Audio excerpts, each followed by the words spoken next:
Hello, everybody. Welcome to another edition of UJ Sports Live. My name is Radi Nabulsi. I'm joined by Jed May, our half recruiting writer, half team writer, but a complete good person.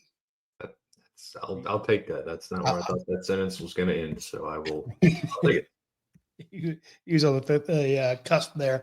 I say that just for Kate's sake because you guys are engaged and getting married during football season. Right. For sure. Yeah.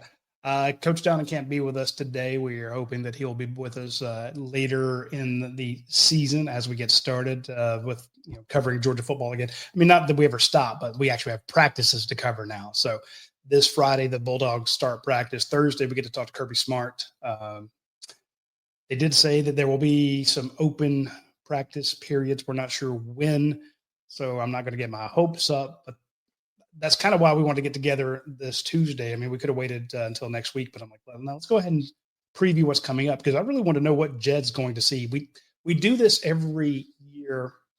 This will be oh my God, Jed, this is my 32nd year covering Georgia football. Every year we're standing outside that gate waiting to go in, and it's like, who's going to focus on what? It used to be that, each outlet would send one person, two people. We sometimes send 7 or 8 different reporters to cover it. And, we'll send one guy just to cover the secondary. One person charts all the quarterback throws. One person watches the O-line, the D-line, stuff like that. And I usually ask, what do you want to see? What do you want to look at? And Jed usually takes I don't say the most critical area, but the area with the most questions. So Jed, we'll talk about the offseason stuff here in a bit, but I want to know, when we stand outside that gate and I'm giving out assignments as to who's going to cover what, where are you going?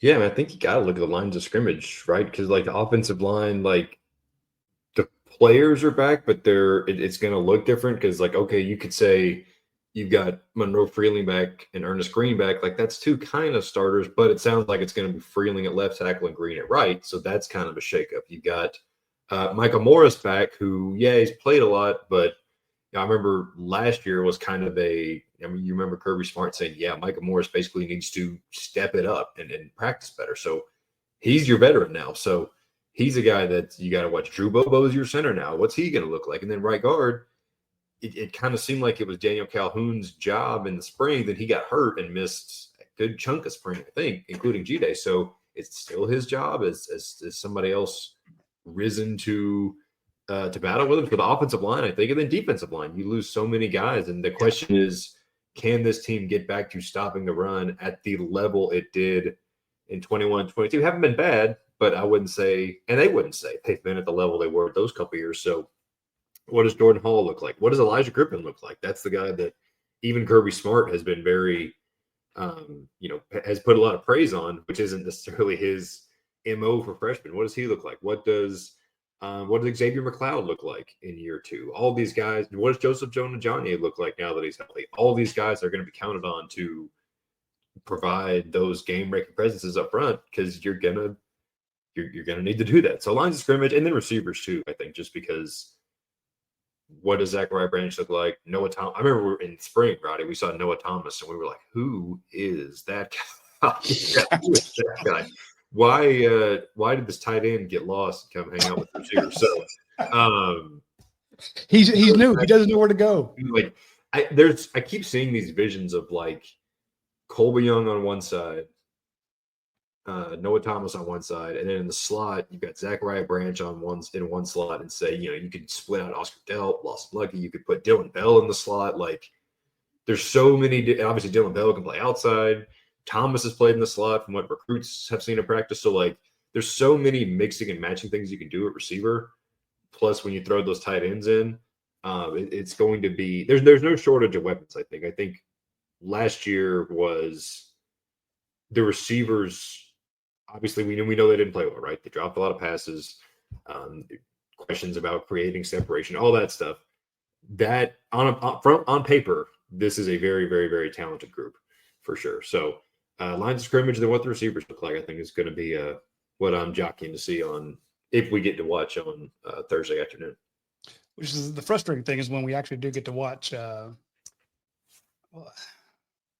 When we actually get to watch them do their practices, we don't get to see them very often go head to head. So it's tough to get a gauge on how the offensive line or the defensive line is going to do.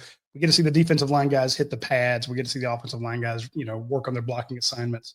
But at least you get an idea of who lines up where. So I'm with you there. We can get into the Mike Bobo hatred, the Georgia's run game issues and all that. But I thought we had a very interesting piece yesterday from Brent Rollins, who does our Film Don't Lie thing. And he pointed out that Georgia's defense last year, especially on first down, worst defense Georgia's had since 2016. I'm not defending Mike Bobo or giving the offense a pass. You saw the first half struggles all year long. They weren't putting up 45 points a game. There were times they couldn't move it, and they made it tougher on the defense. The defense also did not make it any better on the offense. Where were the short fields? Where were the turnovers? It was a systematic issue. So I'm with you. When I go out there, the first thing I would like to see, my first questions, everyone wants to talk about the Gunnar Stockton question. Everybody wants to talk about what's Georgia going to do in the secondary. Who's starting opposite corner? Is it still going to be Harris? Harris got torched. Seven's getting torched all the time. Well, is it Ellis Robinson's season? I don't know, but I'm with you. There were so many times when Georgia's defense faced a 3rd and 2 that the other team converted. A lot of times it was because they picked up 8 on first down. Mm-hmm.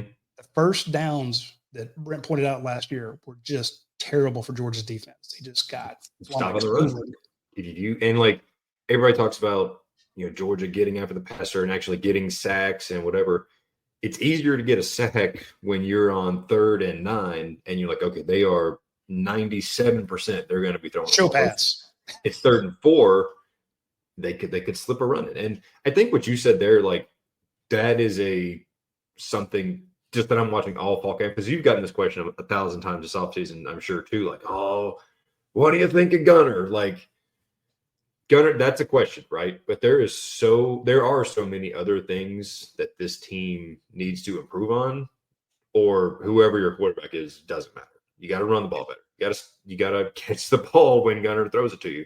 You got to stop the run better. You got to get some this outside linebacker room. Damon Wilson's gone. Sam Pimp was gone. There's Chaz Chambliss is off, after 10 years in Athens. So there's so many questions there. We've heard a lot of good things about Elo Modozi, but he's a guy that came from Army, right? I mean, to say what it is, this is a step up in competition for him. When he puts the pads on it, it's going to be different. So, the Gunnar thing is what's at the top of everybody's mind. And I get it. And there's a lot of questions we have about him too, but he is far from the only, this isn't like a ready-made team. And we're just seeing what's happening at quarterback. There's a lot of other stuff. No, and that was going to be my point is when you look at the fact that they couldn't stop the run, or they gave up big plays on first down. And then the flip side, Georgia on 3rd and 2, Georgia on 3rd and 3, 3rd and 1, they couldn't get it. And you're like, okay, well, the offensive line was terrible. They couldn't run the ball. They had 4 guys drafted on the offensive line. I mean, I remember the Rick era. I remember the Jim Donnan era. I was here for Ray Goff. 4 guys. If I told you had 4 offensive linemen drafted, you would have expected to have won the national title. And granted, they weren't first-round picks. I'm not bagging on any of them. They were injured a lot. I'm not trying to make excuses. I'm just saying that that should have been, money. It should have been money. So I want to see, can these guys who have starts under their belts, but can you run behind Micah Morris? Can you run behind Daniel Calhoun? Can Drew Bobo pick it up? And you just like, look, at 3rd and 2, we got this. We got Nate Frazier back there. We got Rod Robinson. We're going to get that. And now we got a new set of downs. And now we got Noah Thomas going over the middle. Now we've got Dylan Bell. Hey, now I do have some worries about Branch's catching, but I don't think that the drops are completely gone, but that has been an absolute focus. And I'm told that the wide receiver core is night and day compared to last year. Now that could just be one of those summer, you see the guys running on millage and everyone gets excited talking about team unity. Every year the optimism rolls back in, but I'm with you. The first thing I'm going to be concerned about is, can Drew make the right calls, the right protections, Are your tackles going to hold up? And we saw them. There were times they played great, and then there were times they got your quarterback killed, and you lost all that production on the defensive line. So that I'm with you. If my butt is puckered as a Georgia fan, it is because I'm worried about the offensive and defensive lines. And we can, I mean, to your point, getting to the outside edges, yeah, pressure on the quarterback. But who's your 3 technique that's going to, I mean, is Christian Miller going to be the guy? I hope so. But if you get those ironed out, that's 80% of the game, in my opinion. If you can win on either offensive line, defensive line, everything else is 1,000 times easier. Yeah, and you look on paper, and you're like, oh man, Georgia lost 4 starters from last year on the offensive line. Like, we are screwed. But last year, like at this time last year, we're like, this unit they've got 9,000 starts under their belt. They're a Joe Moore award. They're finally going to get the elusive Joe Moore award, like all this stuff. And again, injuries had something to do with it, but there were times where they just didn't play that well. So it does. We all always hear about offensive lines. They got to gel together. They got to be tied off the field and work together and all this stuff. And maybe that just wasn't. I don't know, but maybe that just last year's unit, like a lot of the team, especially on offense, they just didn't click last year. Maybe this year's unit hits the ground running. And I think I saw it in the comments over here somewhere. Like somebody said, normally cupcake games at the start of the year don't really get me going, but I think this is what this team needs. And I think you're right. There's a lot of things you can try to get ironed out against Marshall and Austin Peay, because then you hit the ground running. You play at Knoxville, at Tennessee and Knoxville. You get an off week, and then you play Alabama. So once the conference schedule starts, there's no easing into it for sure, because it's Tennessee. That Tennessee game looks different than it did this time a year ago, because obviously Nico Iamaleava's gone. But it's never easy to go up there and win. Georgia didn't win up there for what, Rowdy, 20 years, from 80 to 2000. So that's tough for a quarterback in Gunnar Stockton, who will be making his first SEC start and first true road start. So so I think those games are going to help. It like it was in the comments over here, that the schedule works out good for a team that's got a lot of new pieces and a lot of maybe mixing and matching and ironing things out that they need to do to start off the season. Yeah.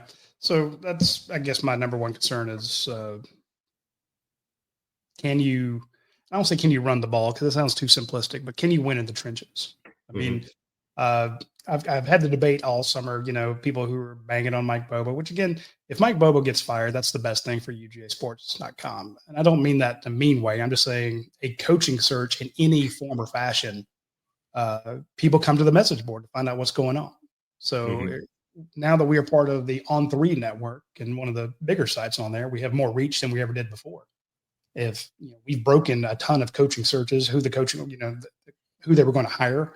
If we get that put out by On3, and we got Nakos and Andy and all those guys putting out, as first reported by UGAsports.com, Georgia's new offensive coordinator that's great for us. So I'm never going to be accused of being a defender, but I'm like, look, there are other issues that has to deal with, and this is where we are. I'm like, I've hear my first now. I'm very excited about Georgia's special teams. Nice Coach Donovan for 5 years doing live broadcasts and not realize how important special teams are. It swept the all SEC, the preseason all SEC first team month, but which I've never seen anything like it. I've never seen that before. Never seen that before. So, but the people that are saying, you got to catch, I'm like, there was so much that fixable from last year. I don't blame the coaches when players drop passes or fumble the ball. If you've ever been to practice, how much they work on that stuff, and then they don't do it in practice. They do it right, then they get in the game and they drop it, or miss tackles. I'm not going to blame Glenn Schumann when his linebackers get up there and miss tackles and take bad angles, when I've seen him work them to death to get it right. So I'm with you there. I want to see in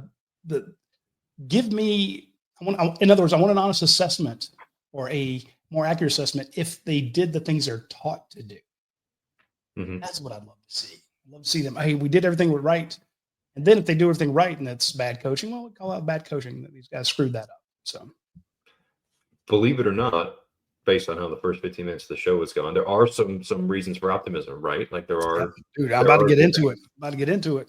Very excited to see Nate Frazier with a full season as RB1, because I think even when they show random old games on ESPNU or whatever, you watch him just for background noise, and you see Nate Frazier running. This kid he has a different burst, a different gear, and he's had a whole. Remember last year he wasn't at Georgia in spring last year. He didn't get here till the summer. So how much we started hearing about him in June? How much more can he have grown being on campus for another 8 months? I'm excited to see if Jaden Riddell works in at tight end, because that's a guy that, and speaking of, last spring, we were like, this kid, like, okay, you got Oscar Delp, you got Lawson Lucky, Ben Urosic's here. This kid looks, just first team off the bus, looks incredible.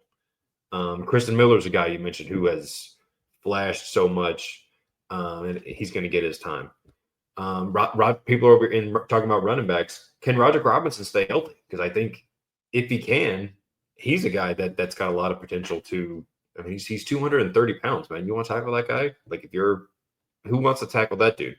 And then the linebacker room, like, it's hard to say any linebacker room is going to be on the level of that 21 team, but I think CJ Allen's a stud. Braylon Wilson's an athletic freak. We saw what Chris Cole can do.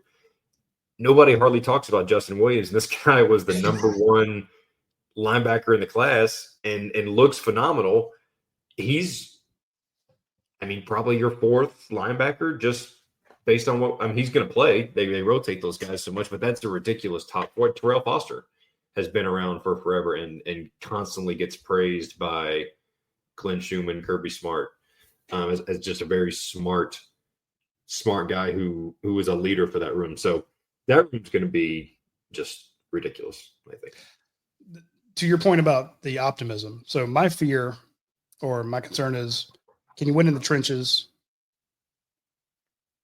They lost too many players to just simply reload. So you got to rebuild the trenches.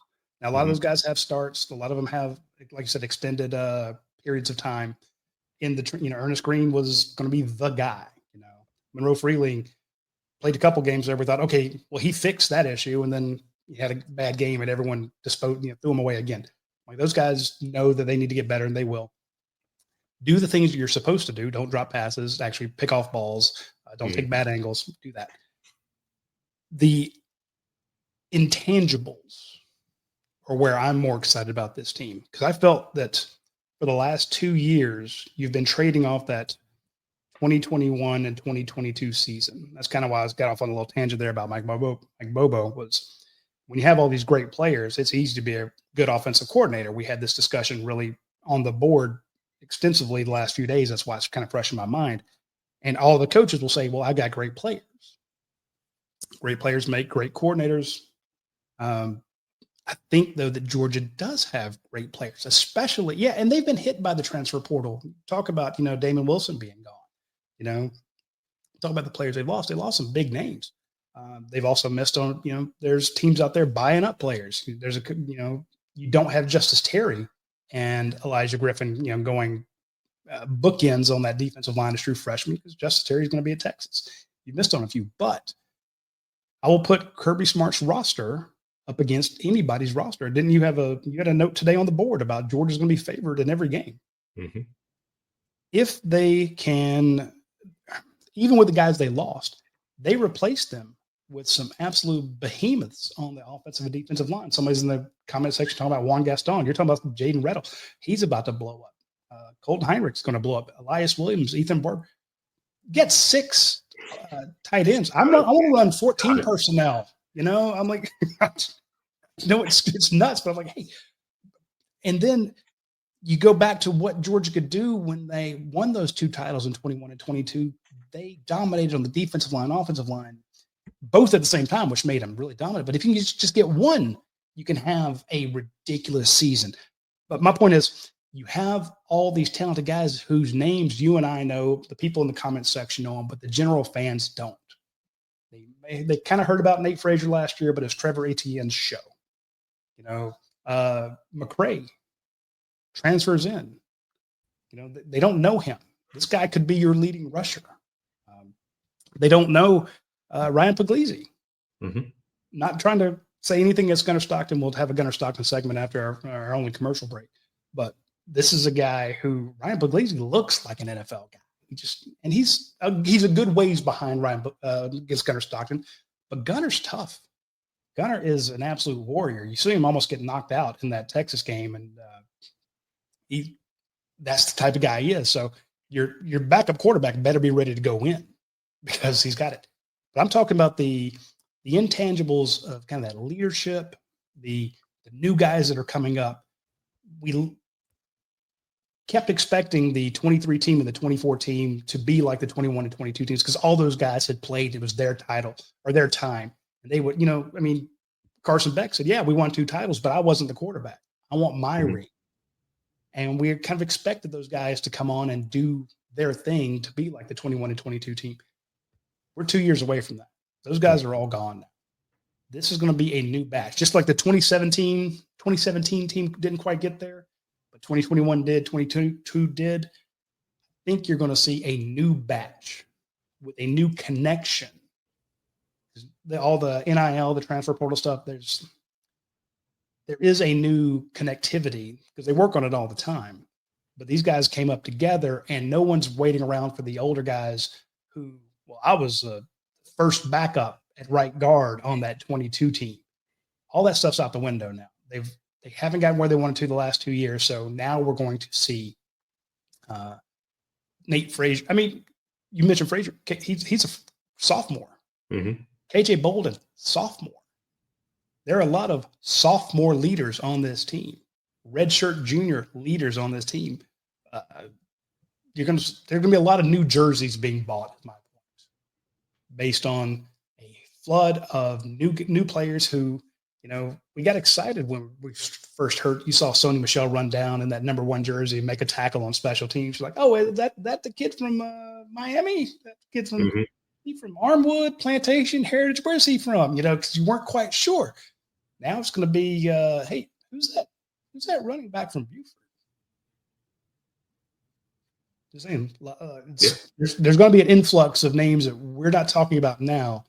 That by game 6, maybe after that Tennessee game, we're like, wow, Noah Thomas was the best name Georgia did in the transfer portal, or C.J. Wiley. There's just a lot of potential, a lot of names there that are going to blow up. Who's on your list? For sure, yeah. And I think I saw somebody talking about defensive transfers. I got Joshua Horton from Miami. Talking about rebuilding the trenches. He's a guy who played at Miami, played power conference football. Another guy that, who's to say he doesn't work his way into one of those top defensive? Xavier McLeod. By the end of last year, Xavier McLeod was one of the better performing defensive linemen Georgia had. He was everywhere in the SEC championship against Texas. So a guy like that. Again, Elijah Griffin, Kirby got asked about him at media days. And okay, you get asked about the 5-star guy, and he was very, very, very complimentary of Griffin in terms of he's smart, he's learning everything the right way. He's a guy who, Joseph Jonah-Ajonye was in position to do that last year, work his way in as a freshman, and then he dealt with some injuries. So that's another guy, Ajonye, who he just looks like this kid's going to be a stud on the defensive line. I think, again, by the Tennessee game, I think is when you're really going to see who the top, say, 6 or 7 defensive linemen are. They rotate, whatever. But, and then Modozi, we've heard so much about Modozi. Harrison wrote that story for Colt Kubelik, said he's going to win an SEC, defensive player of the year? Defensive player of the year. Whatever it was. Yeah. And it's again, you hear Army transfer and you're like, okay, it's a big step up in competition. This guy's been going against the option in practice for however long he's been in Army for starters. So, but he's the guy they needed, a guy they brought in, and a guy they're very excited about. So it's just, again, there's so many new. It's weird because there's spots where they're so young, and then you think, okay, Dalen Everett is in his 3rd year playing all the time. C.J. Allen and Raylan Wilson, both, they're juniors, but they had to play so much in 23 because of injuries. Kristen Miller. Jordan Hall, I swear, has been here for like 4 years because he just had so much hype and he hasn't burst onto the scene yet, mainly because of injuries and he's had guys in front of him. That's another guy, Jordan Hall, who the talent is so there and he's been at Georgia, again, it seems like forever. Yeah, but half the people don't know his jersey number because he hasn't played. Yeah, exactly. Like if you But get he could be your next Jordan Davis. It's huge. Like injuries is such a cop out. Oh, what if he stays healthy? What if he stayed healthy? And there's going to be injuries. There always are. There's going to be injuries during fall camp. You just, from a coach's perspective, you hope they're not serious. But some of these guys just need to stay healthy, and if they are, then the trenches, the receivers, the tight ends, whatever, they can have a really big year. Yeah, that gets kind of back to my intangibles thing. Is the guys that we're not exactly afterthoughts, but the guys that weren't really the headliners coming in, going out to claim. They're like, look, I don't have to sit behind anybody. It is wide ass open. I can jump in and take over this group. I'm not having to deflect, let's just say like the tight end room. You've got 2 established tight ends, Lawson Lucky, Oscar Dell. There's no reason that Ethan Barber can't say, look, I'm gonna come out here and do my thing and try to jump up. And that would be one of the toughest, because those 2 guys are so proven. That'd be one of the toughest rooms to break into. But Colton Heinrich hadn't had a chance. Jaden Reddle looks amazing. I'm like, when do those guys break out? They're no longer, hey, Brock Bowers is here. I've got a year off until I have to do anything. No, that pops up. Same with the running back room. If you're, Roderick Robinson, who's been banged up, you're like, yeah, Nate Frazier's a guy, but I can be that number 2 guy. I know they brought in McCray, but I can do it. In other words, everywhere along the line, I don't think anybody feels like they don't have a chance to jump in. And I can't imagine what that offensive line and defensive line, those war rooms, those film rooms are going to be like. It's guys trying to move up and move around. And I'm with you. I think it could be, like you say, well into the season before we have our kind of established guys. We did have a question that I wanted to, because you were just talking about JJA. OU Herschel Walker, a great friend of our show, great supporter of our site, just a good dude. I know he's helped us out many times. He wants to know, is JJA fully healthy, and do you expect him to be a significant part of the defensive line rotation? Also, who's a good comparison for him? Malik Herring, Terry Mingler-Dawkins, Jonathan Ledbetter. Give us your JJA status report and who he reminds you of. Yeah, I mean, I believe, to my knowledge, he definitely I can't remember if he was full go in the spring or not. I think he was, but don't quote me on that. But yeah, I mean, if he's healthy, which all indications are that he's a guy. Again, I believe he got some snaps against Clemson last year, if I'm not mistaken. So again, freshman, first game in a I don't want to say real opponent, but you know what I mean, a big top 10, top 15 game. That's saying something. So I suck at comparisons. I'm so bad at this. I like the Malik Herring one, the first one he mentioned. Which one? Malik Herring. Yeah, like more. Yeah, I like that because because Warren Brinson's where my mind went first. I don't think that's right. Yeah. But yeah, Herring I don't think Ledbetter is terrible. Tyler Clark down there is not a bad one. An underrated guy, by the way, in the early Kirby Smart era. So yeah, again, and there's so many. A guy that is totally forgot, like even I forget about him, Nasir Johnson, who Georgia got in on him late, and I don't think he got to Athens till last summer. And like you said, who's to say he didn't make a big jump this spring and summer, and he worked his way into the rotation. Like there's so many of those guys who just, I don't want to say have been forgotten about. There's just nothing set in stone. Like, okay, if you're rolling out 3 defensive linemen on the first play of the year, okay, Kristen Miller's probably going to be one. Xavier McLeod's probably going to be one. After that, it's Jordan Hall. Who's the next wave? Who, if this guy gets hurt, who is it? Like, there's nothing set in stone at all. There's not. So, and offensive line, same way. Like we mentioned earlier, Daniel Calhoun, he looked to have the inside track at right guard in the spring. Who's to say he hasn't been passed up? Or if the running game isn't exactly clicking on all cylinders, who's to say they don't make a move and put somebody here and then you take off? So there's so much competition that it's going to carry on through the early part of the season, I think, especially again with Marshall and Austin P to open it. Yeah. You've got time to experiment, basically. You got time to mix and match and see kind of what is working best heading into the first part of that SEC schedule. I guess that's kind of my broader point is I'm not sure who's who. I think you have new names. Got a good question there from Eddie from Ackworth. And by the way, their Georgia Peach State Power Hour show re-debuted this past Sunday night. Be sure to check it out on UGA Sports Channel, or if you're watching this on Facebook, we have it there as well. So big shout out to Eddie for joining that show, or staying on my ass to get that show reintroduced with host Harrison Reno. Big glad he was there. He had a question. What about Isaiah Gibson? Do we see him in there? And then someone else asked about those freshmen. I'm like, yeah, they did just pull off the number 2 class in the nation. All those guys have been early enrollees. A lot of them are here. And I'm like saying there are new names. We were just talking about Elijah Griffin. There's a lot of, we mentioned the 2 tight ends, the wide receivers they brought in. What if Walker, Bo Walker's another one who. That's why I mentioned him earlier in the show. I'm like, some running back who just burst on the scene without a ton of fanfare, and his recruitment was kind of quiet. And he's a guy who's gotten a lot of positive reviews. A guy I loved watching in high school personally when I went and watched him play. So, yeah, there's you never know. I guess like you think but then there's always kind of those 1 or 2 guys that step up. Like, did we necessarily expect Nate Frazier to have the year he had last year? Like, I wouldn't say so, right? I mean, I personally didn't. Well, hell, I think we were all looking at Chauncey Bowens to be like the number 2 guy. And that's another guy, by the way. We're talking about guys who might step up.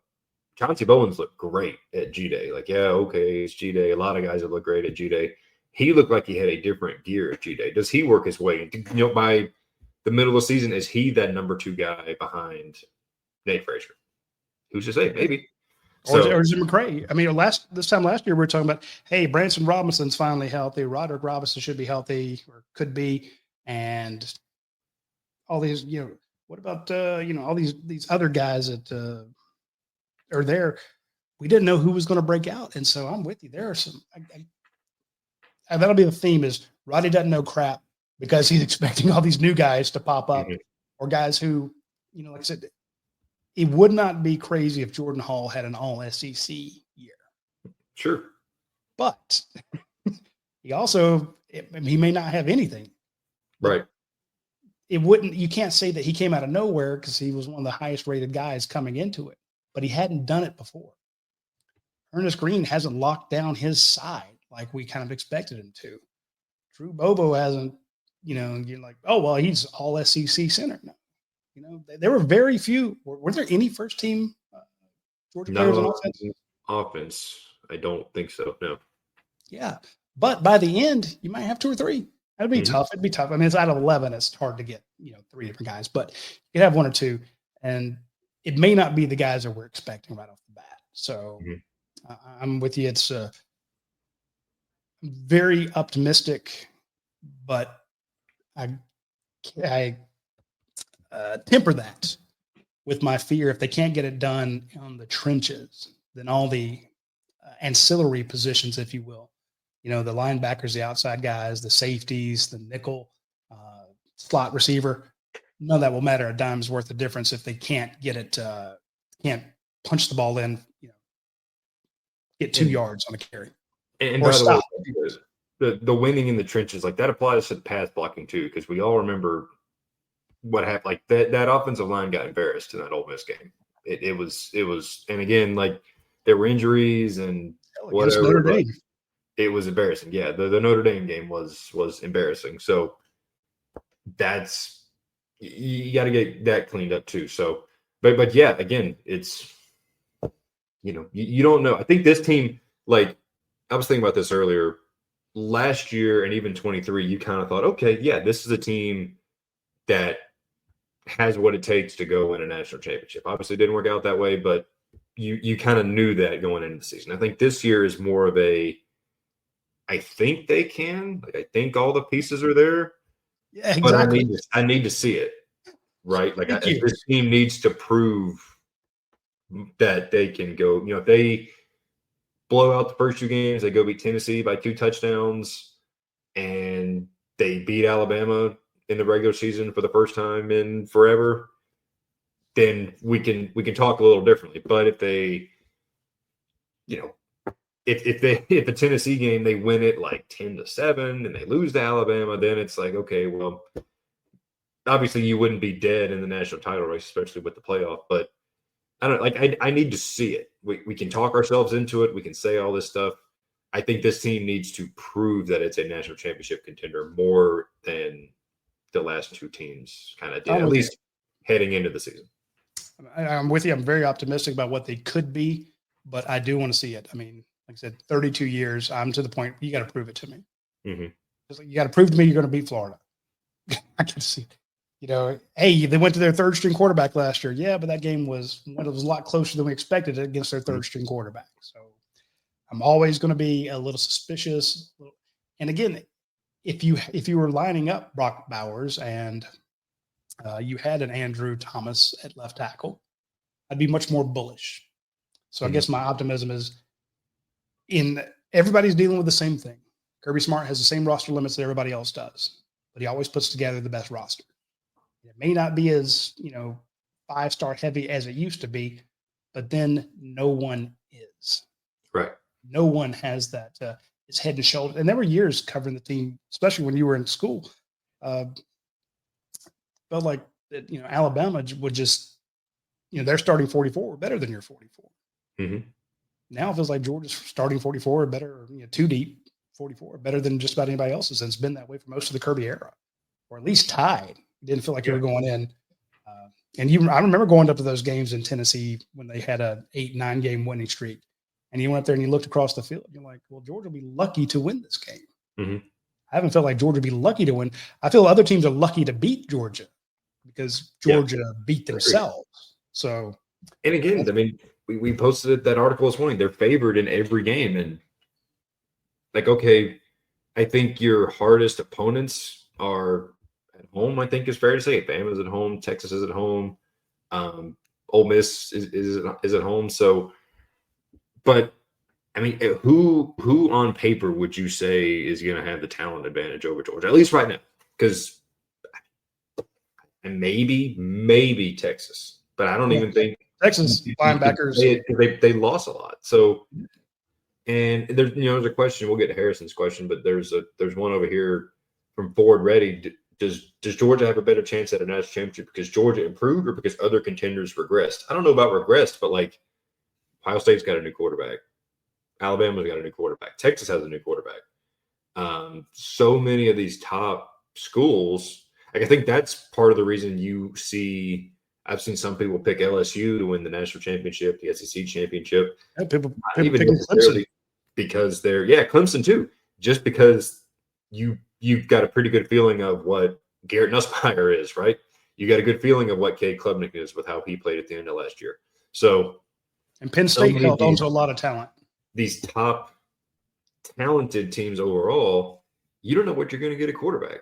Like, there's a world where Julian Sayin at Ohio State, for example, he struggles and they lose a couple games and they might sneak into the playoff on the back end, but they're not a true championship contender, for example. I don't know, but that could happen at Texas. We don't know. Texas plays at Ohio State week 1. I cannot think of a more difficult way to throw Arch Manning into the fire than going to Ohio State week 1. So if you're Texas, if you lose that game, then you're thinking all of a sudden we play at Georgia. That's a tough one to win.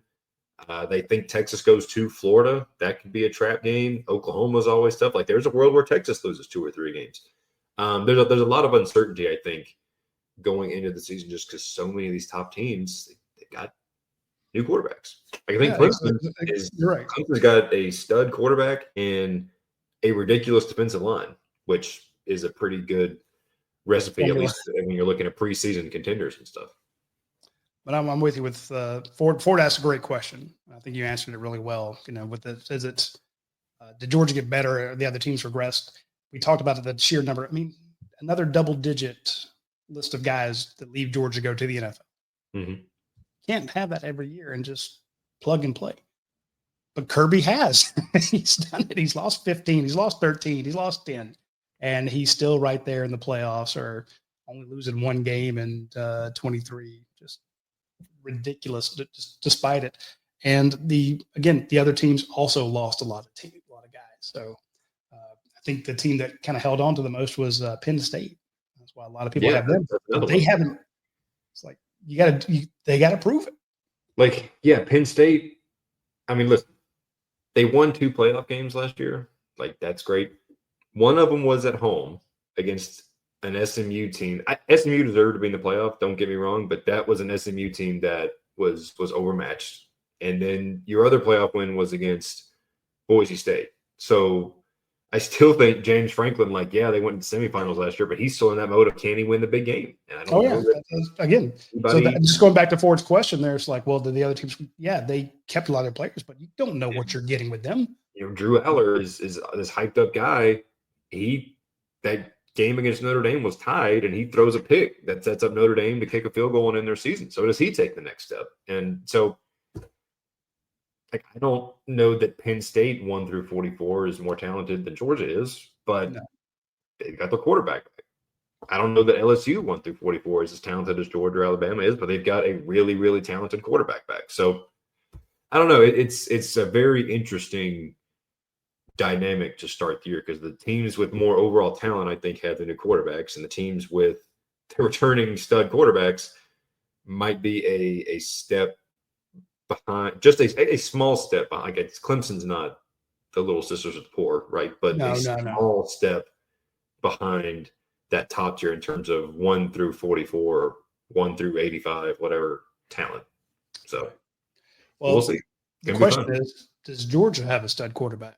And we will answer that in 1 second. First, I want to mention our friends over at Athens Ford, a fantastic place if you need to get a new vehicle or a pre-owned vehicle, especially if they're certified pre-owned. I did that with a Ford Explorer. I got it for hardly any miles on it.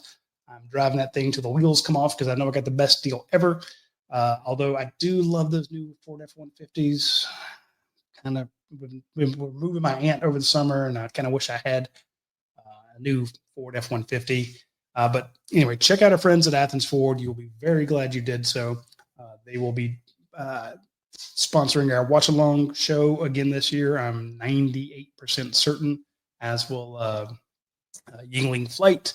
So we should have some our sponsors lined up for the watch along show. And again, less than 5 weeks, and we'll be watching Georgia put out all these new guys, including their new quarterback that we have a lot of questions about. And there's nothing wrong with having a new quarterback and having questions and stuff like that. But when you have questions about your business or what your current job situation is, I want you to reach out to my friend Andy Ludecky at myperfectfranchise.net. Say, Andy, I'm tired of working for somebody else. I'm tired of being the guy who signs the back of the check. I want to be the guy that signs the front of the check and pay people. I want to have unlimited personal time off. I want to get out of the rat race. I don't want to be a wage slave to someone else. I want to run the show. And being a small business owner, I can tell you there's nothing greater in the world. There's nothing more terrifying in the world than running your own business. But there's also nothing better that you can do as a person than to be in charge of your own career. So the way to get that done is to reach out to Andy Ludecky at myperfectfranchise.net, and you'll be very glad that you did so. All right, the question, Jed. Well, first let's get Harrison's. Harrison says, do you all see Daniel Harris, Ellis Robinson, DeMello Jones trading time opposite Everett this year? Yeah, I think so. CB2?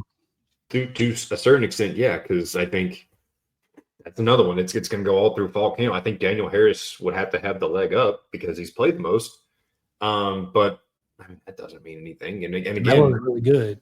DeMello's really good. Ellis Robinson, again, seems like he's been at Georgia forever, and he hasn't, but we've been getting asked about him every day since he got on campus. And it's like, he's a 5-star really number one cornerback. Yeah. So, and again, you've got those first 2 games where you can really mix and match and see how it looks, and then go into it from there. So, and I wonder if there's a world where, like we saw Kamari Lassiter a few years ago against, I think it was Ole Miss. He moved in star.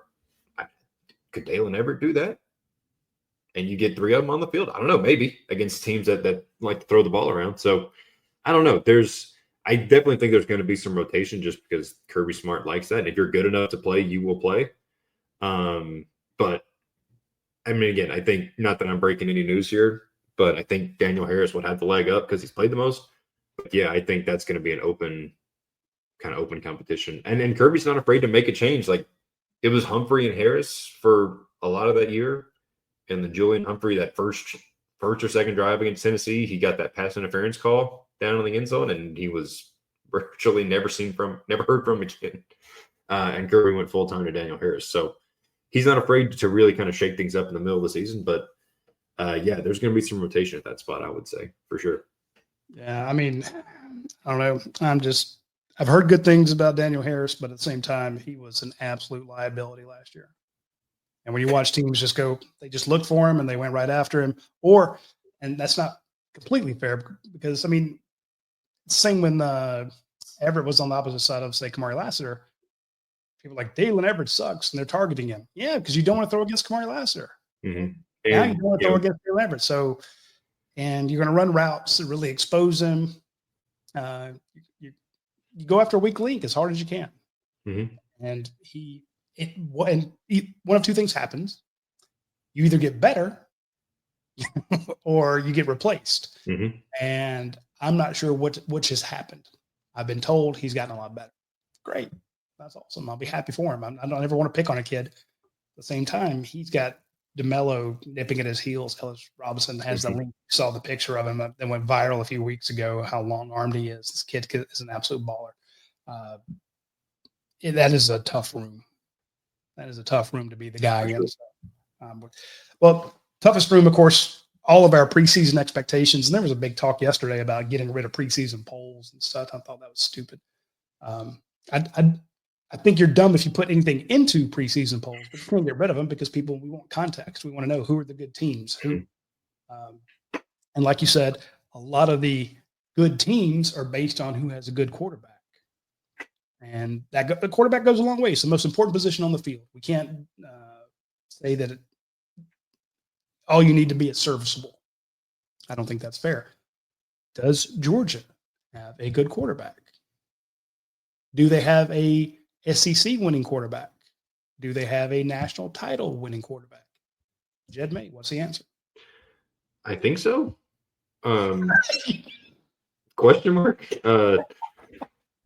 Okay, we're not going to clip that because I led that up to be a nice, like, little video clip, and it's just like, what if I know? I mean, I think, somebody, I'd never thought of it this way. I saw somebody compare Gunner to Max Duggan from TCU a few years ago, and I think that's like, there is something like, you hear guys talk, oh, he's a gamer. Like, he's just a dog. And I to a certain extent, I think that's overrated, but I also think at quarterback that can really go a long way. Because we saw how the team rallied behind Gunner in the SEC championship, and that game was tied. Like, it's not like he just came in and had to not screw things up and protect a huge lead. Like, Georgia, I can't remember what it was at halftime. He only drove the field and scored, and they had to. Like, he threw a horrible interception at the end of that game. There's no defending it. He chucked the ball to nowhere. Easily could have been a pick six and whatever. But yeah, he managed the offense and won that game. So, and now he's had 8 months of being the number one guy. So I think, like I said earlier, I think so, but I need to see it. If Georgia, again, if they go up to Knoxville and Georgia wins, but it's 10-7 and Gunner completes like 52% of his passes and throws a couple, just bad picks and whatever, then it's like, okay, well, maybe not. But I think with what's around him, I don't know if you can win a national title with a game manager or quarterback, but I think this could be one of those type of years where you get the ball to the receivers, you get in the right place. How many times have we heard Kirby Smart say, oh yeah, well, Carson Yeah, he threw 5 picks the other day, but he gets us in the right play. Yeah. That's important. Can Gunnar do that on a consistent basis? So I think the key is, can Gunnar make everybody around him better? Can he run the offense efficiently? And I mean, he's been at Georgia for 3 years or 4 years or whatever it is. Like he should be able to by now. So I think so. Right now, I would say, yeah, I think Georgia can win a national title with Gunnar Stockton at quarterback. There's your clip, Roddy. But he's got to prove it. I think he's got to prove it to us, and he's going to get those chances early on. He's got at Tennessee, he's got Alabama at home, and I think we'll have a better idea then. But as of now, yeah, I think with what we know of him so far, and what he has around him on both sides of the ball, if the rest of the team plays up to their ability, yeah, I think Georgia can win a national title with Gunnar at quarterback. Chase has a good quote here. He said Stetson was considered a game manager per every one. He won 2 natties. Exactly. Like if you look at Gunnar and Carson side by side, if you watched them throw, you probably say Carson Beck is the more talented quarterback, right? Just pure natural talent. But again, like to that point, you'd probably say the same thing about Stetson and Carson Beck. And Stetson got the job done in his 2 years as a starter, and Carson Beck didn't. So, and not all that's Carson's fault, not all that's Stetson's credit either. But yeah, I think it's about there's so many of those intangible things as a quarterback. And I think Gunnar has a lot of them from what we've seen so far. We saw him at media days, and he's just, oh shucks, man, I just want to go out there and play football. I go home and fish on the weekends. That's cool. And I think there's so much of that kind of stuff. Like it's such a cliche, and I don't like saying it, but it's true. Like if he's, how many times have we heard these guys leading up to the Sugar Bowl last year? Gunnar this, Gunnar that. Every single player got asked about Gunnar because we didn't talk to him. And they all just said they love playing behind him. He's a great guy, this and this and all of this stuff. I think that matters at quarterback. And I think, is he going to be the guy that throws the ball 50 times a game and for 450 yards? Like, no, I don't think he's really that guy. But if he can be efficient, I mean, Jake Fromm wasn't that guy. And Jake Fromm, he was a blown defensive coverage from one national championship, and the SEC championship collapsed from making the playoff again. So you can get there. And the talent level on this team is probably better than the 17 and 18 teams, I would say off the top of my head. So, I think they can get there, but Gunnar's got to prove it to us too. I think that's kind of where we're at. Yeah, I don't call it the hype, but the kind of rah-rah feel-good stuff of the summer about Gunnar Stockton, he's just a baller. Yeah, he is. And,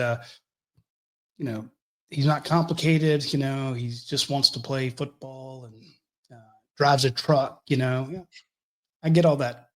Does that get your first down? No. But the intangibles of it, I will say this. There are a lot of players on last year's team did not like Carson Beck. Teammates didn't like it. But that's true in every locker room. There are guys that don't like other guys. It happens. That is not a bang on Carson Beck. I'm sure there are guys that didn't like Aaron Murray or TJ Shockley or Eric Zier or Fran Tarkenton. I mean, it's just the way it goes. I'm just saying you're a lot harder pressed to find guys that don't like Gunnar. A lot of those guys loved Stetson Bennett. They played for him. They loved him as a true freshman when you had Jacob Eason, supposed to be the guy. And Stetson's out there running the scout team, and guys they're calling him Johnny Football. They love it. There's like, he's kind of a winner. That's the dedication. Again, just because your team's dedicated to you and they think, hey, that's my quarterback. That's my quarterback. Well, did that help you? Did you stop on 3rd and 2? Christian Miller? Did you get in the backfield and stop the play? You can tell me how great Gunnar Stockton is, but if you didn't make the goddamn tackle, then what does it matter? So you got to make the tackle. You got to get that pick, Dalen. You can't let the ball go through your hands. So do your job and then let your quarterback do it. But they do rally to him. And that is one of the intangibles. I go back to this we mentioned earlier. This is a different team. I felt like the last 2 years they were trying to be a part of that 21 and 22 teams. The 2025 Georgia Bulldogs are a different team, and they will set up for this year and next year and maybe the year after. This is where the new names are going to pop up. Mhm. It's going to start quarterback with guys who really love their QB. They want to win for him, which again doesn't get you an automatic first down, doesn't get you 3 points. It doesn't make a field goal good. Mhm. It doesn't fix a bad snap. Hopefully, it gets you into the right play. But where it will show up is the fact that that baller mentality, that aw shucks attitude, means this is a guy who will take off and run. Mhm. People forget how the Georgia defense changed when Aaron Murray started running. Jake Fromm, who had no backup, all of a sudden against that Tennessee game, tucked and ran a couple times, and all of a sudden people are like, oh my goodness, look at this. The fact that you have to be honest when you play Georgia's offense, because that quarterback will take off and run, and he may not slide. I hope he does, but you can't cheat like they did against Carson Beck, knowing that he's not going to keep the ball on when he hands it off of the middle on a read or something like that. He's going to keep it on a naked bootleg. Give Gunner naked bootlegs, he will, and that's what we saw him do for years. He would look at the defense, and he's like, okay, they're taking away the pass. I'm going to run it. Oh, they're trying to stop me on the run. I'm gonna pick them apart. And he picked teams apart. Granted, that's in high school, but it's the same thing here. Now that he's got tight end options, wide receiver options, running back options, he knows football. He's son of a coach. He's going to get him in the right play, and he's going to execute it well. Will it be enough to win a title? There's too many other opposing intangibles, if you will, that happen in the college. It's much easier to pick the field than the one team. But I'm going to tell you, the guys rally around him, and he is an absolute leader, and he's going to your question, will he make them better like Stetson did? Stetson made the guys around him better. I think the one thing we don't know about Gunner, and I don't know if or when we will know that, is, okay, that Peach Bowl against Ohio State, Georgia's down 6 with 2 minutes left or whatever. Stetson, he leads him down the field. That throw to Kearis Jackson down the middle, it throws a touchdown to. Can Gunner go win a game for you? Not manage the game, not do this. Can he go win a game for? And we don't. Stetson did that a couple times. He did that to an extent against Texas. Sure, like we'll give him that. But can he do it? And we could find that out against Tennessee, or we could not know going into we might find out against Texas in November. We might find out against Florida. Like we might not know until a potential SEC championship game or the playoff. There's no way to know. So we might not know at all. He might be the game manager, and the defense is a 21 defense, and Georgia wins every game by 10, and they go win a national championship. So I don't know. I think that's the biggest question about Gunner. The intangibles, the leadership, all that stuff. I think we feel like the offense is at a pretty good place.